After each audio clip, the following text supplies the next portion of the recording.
Welcome to a journey back in time to one of the most significant military confrontations in ancient history, the Battle of Kadesh. Fought in 1274 BC, this clash between the mighty Egyptian Empire led by Pharaoh Ramesses II and the formidable Hittite Empire, under the leadership of Muwatalli II, stands as a testament to the ancient world's complexity, diplomacy, and warfare. The Battle of Kadesh is not merely a tale of war, but a story of strategic interests, shifting powers, and the birth of diplomacy. It represents one of the earliest recorded instances where tactical battle formations and strategies were documented, making it a cornerstone in military history. This engagement also led to the world's first known peace treaty, setting a precedent in international diplomacy. At the heart of this story are two towering figures of the ancient world: Pharaoh Ramesses II of Egypt, known for his ambition and military prowess, and Muwatalli II, the Hittite king, whose determination to protect his empire's interests led to this epic confrontation. Following the expulsion of the Hyksos in 1550 BCE, Egypt's New Kingdom pharaohs turned their gaze outward, embarking on a series of military campaigns. This era of expansion was driven by a desire to secure Egypt's borders, reclaim lost spheres of influence, and establish a buffer zone against potential invaders. This aggressive stance inevitably brought Egypt into conflict with neighboring powers, including the Mitanni and Old Assyrians, eventually leading to direct contact with the Hittite Empire.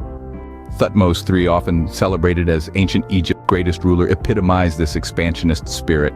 Under his reign, Egypt reached the zenith of its power, conquering all of Syria, crossing the Euphrates to defeat the Mitannians, and extending southward along the Nile. His military campaigns and temple-building projects commemorated these grand conquests. Thutmose III's campaigns were significant in asserting Egyptian dominance, but a period of inaction under subsequent rulers led to a decline in Egyptian influence in regions like Syria and Palestine. The decline in Egyptian power in regions like Syria and Palestine during the 18th dynasty saw the waning of Egypt's grip over these crucial territories. This period marked a strategic retreat from these areas, which once held under Egyptian sway, leaving a power vacuum that other empires sought to fill. In the 19th dynasty, Seti I, like his father Ramesses I, sought to restore Egypt's empire to its former glory. His military campaigns were marked by a reoccupation of lost territories, fortifying garrisons, and informal peace with the Hittites. His actions, particularly his capture of Kadesh and the Amurru kingdom, laid the groundwork for the confrontation that would unfold at Kadesh. As we delve deeper into this historical saga, we'll explore the intricate series of events and strategies that led to the fateful day of the battle. Join us as we unfold the dramatic lead-up to the Battle of Kadesh, a confrontation that would not only decide the fate of two great empires, but also shape the course of ancient history. As we edge closer to the pivotal Battle of Kadesh, let's focus on the strategic maneuvers that set the stage for this historic encounter. Ramesses II, in his early reign, embarked on campaigns that would directly lead to the battle. By the fourth year of his reign, he had marched north into Syria, with aims possibly ranging from recapturing Amurru to confirming the loyalty of his vassals and understanding the region's terrain. This reconnaissance was vital, laying the groundwork for what would become a defining moment of his reign. In May 1274 BC, near the Orontes River and close to the ancient city of Kadesh, two of the ancient world's most powerful empires clashed. The location, strategically significant and symbolically potent, was to witness one of the largest chariot battles ever recorded in history. The Egyptian army, led by Ramesses II, was a formidable force divided into four main divisions: Amun, Re, Set, and Ptah, with an additional contingent known as the Naaran, possibly Canaanite mercenaries or Egyptians. The presence of Shurden troops as Egyptian mercenaries also marked a significant element of the army's composition. Estimates suggest the Egyptian chariot force was no less than 2,000 vehicles. On the other side, the Hittite king, Muwatalli II, had assembled a diverse coalition of allies, indicating the broad reach of Hittite influence at the time. The strength of the Egyptian troops ranged from 20,000 to 53,000, including 16,000 infantry and 2,000 chariots, while the Hittite forces numbered between 23,000 and 50,000, including up to 10,500 chariots. The battle tactics employed at Kadesh were groundbreaking.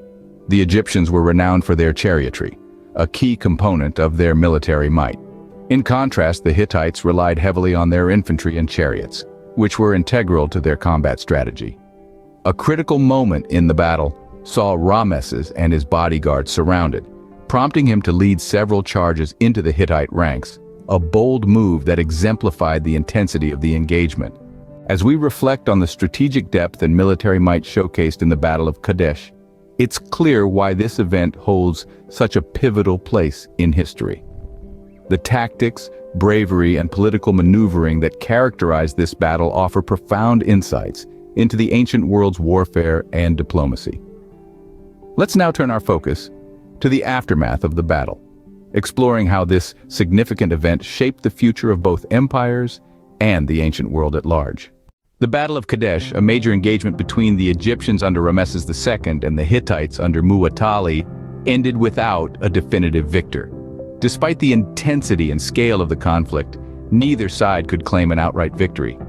This stalemate marked a crucial turning point in the history of both empires. Each side declared itself the victor in their own records.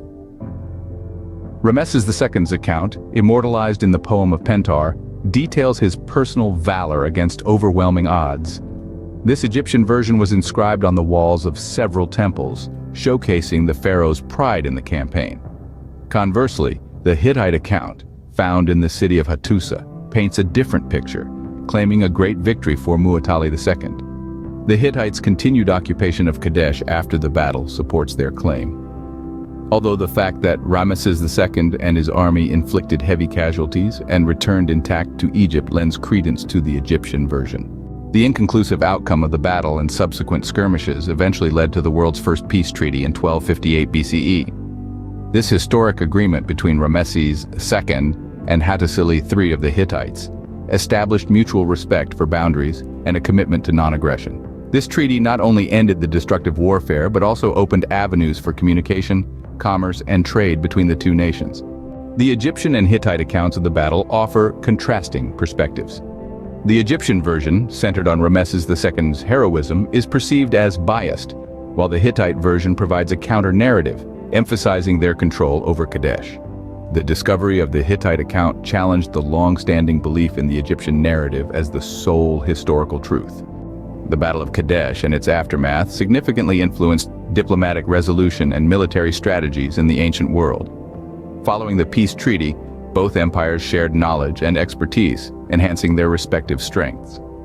The Egyptians learned advanced metalwork from the Hittites, while the Hittites benefited from Egyptian agricultural techniques. This exchange fostered a mutually beneficial relationship, allowing both nations to focus on internal development rather than continued warfare.